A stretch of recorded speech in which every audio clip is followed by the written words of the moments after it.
Today's beer comes from Overtone and it's a big boy. It's a double IPA. In fact, it's not just a double IPA, it's a triple dry hopped double IPA and it's called Utopia. But what's it going to be like? Keep watching to find out.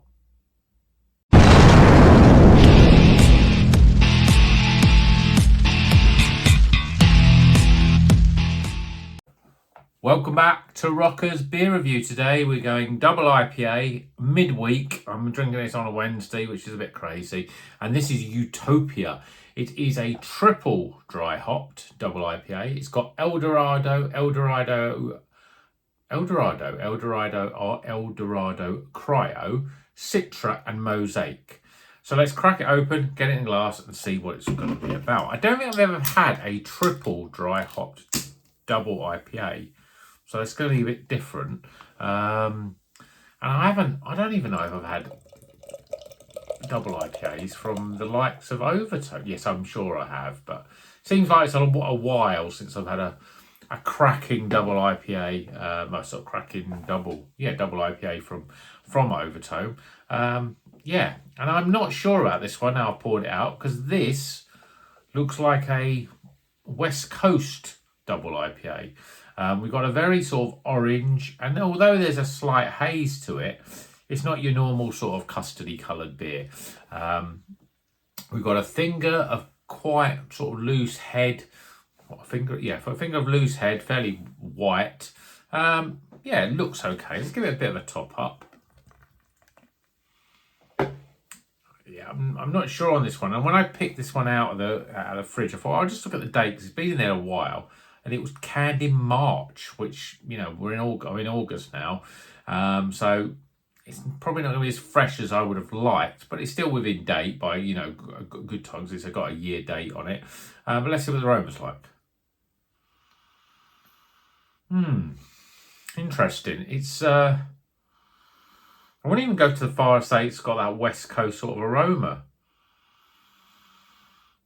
It's slightly dank. It's very orange and passion fruit heavy. Yeah, there's a slight sort of peach and there's a little bit of perfumey sort of aroma to it. Right, let's just tuck in. Cheers, everyone.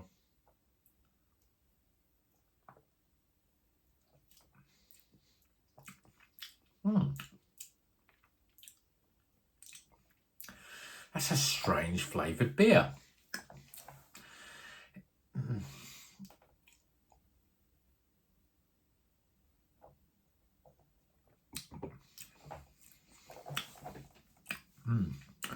Orangey, passion fruit. There's a slight peachiness in there. As much as I thought it was a West Coast IPA, or double IPA I should say, it doesn't have those sort of flavours. There's no piney bitterness in there at all. Quite a lot of juice, but it's a very sort of thin and light beer for a double IPA. It's one of those sort of weird beers that you're not expecting. It's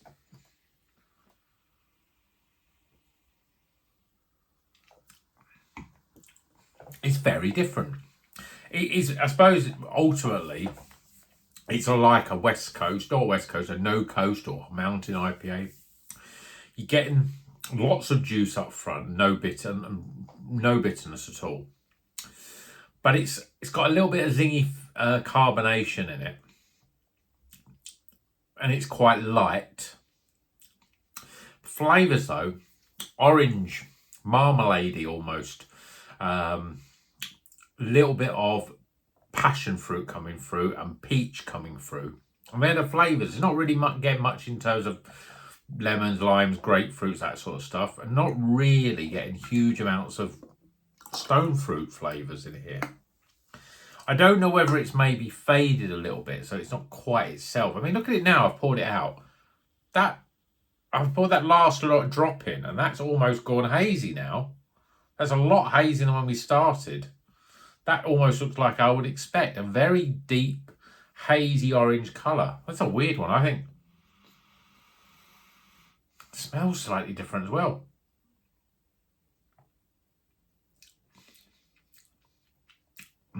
There's a little bit of tartness on the back end now.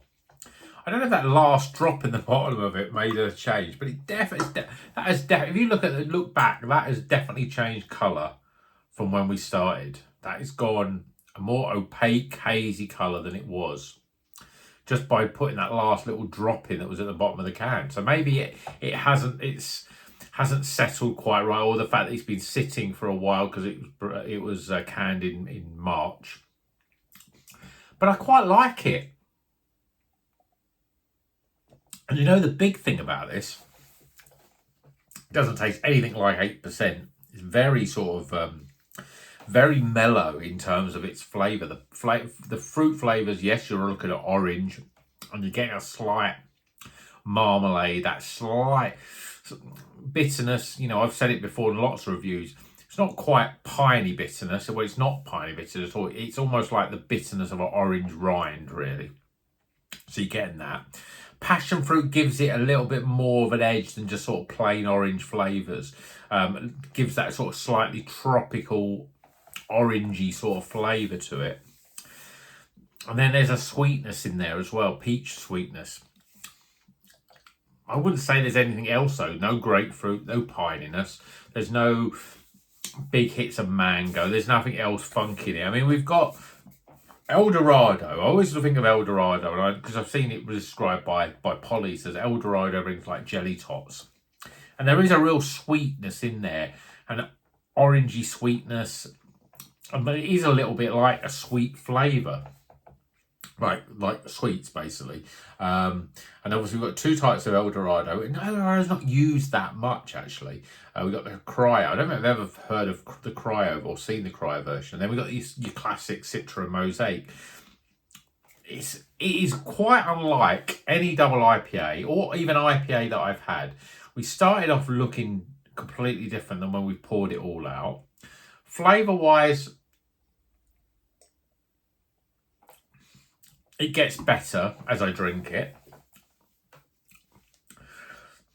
There is a slight grapefruit flavour coming in now on the back end. Maybe it's just it was a little bit too cold, and as it's developed a bit more in the glass, it's got better.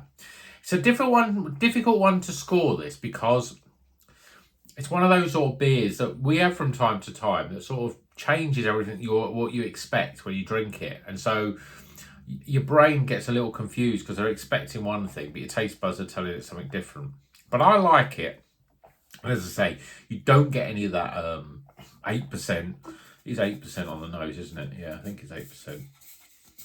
Finds the amount. Finds it's not actually 8% at all. Yeah, it's 8%. You don't get any of that 8%. It doesn't drink like a double IPA. It's very drinkable.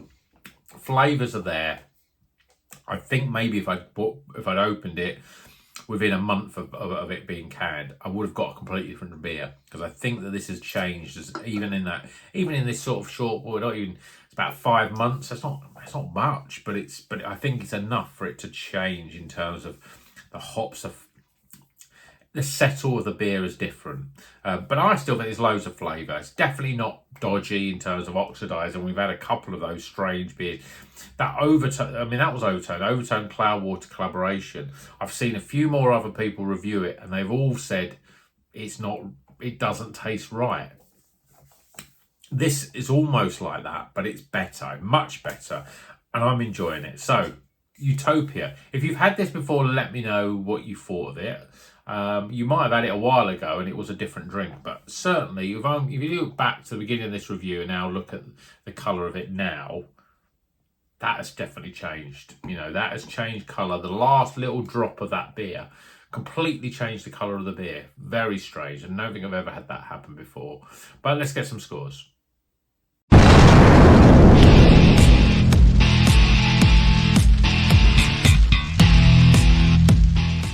Okay, the scores are in for Utopia from Overtone. This is a surprising beer. It's surprised me in terms of from the initial pour to the end sort of taste, and certainly that end pour, the last little drop.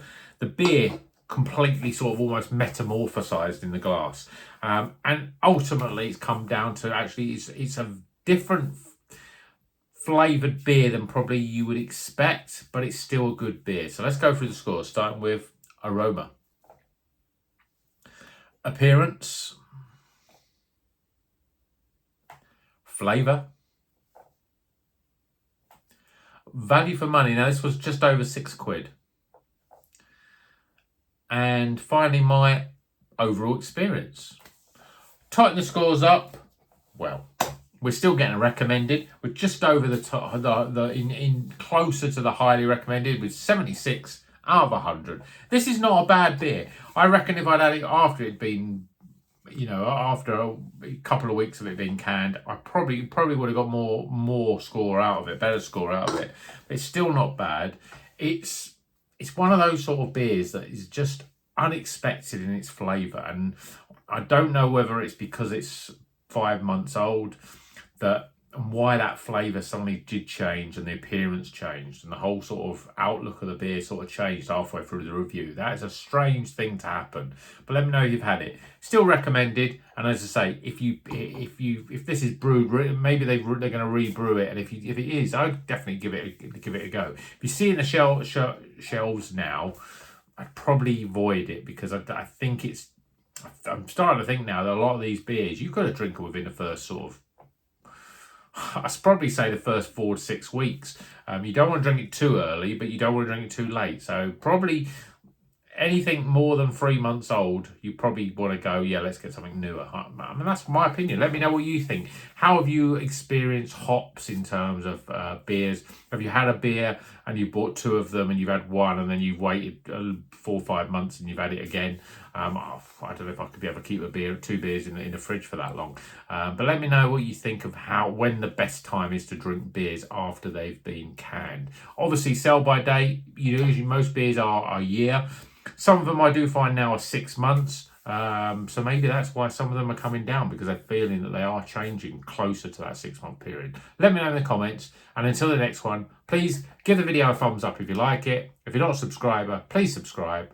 And until the next one, you know what you're going to do. Drink good craft beer and keep on rocking.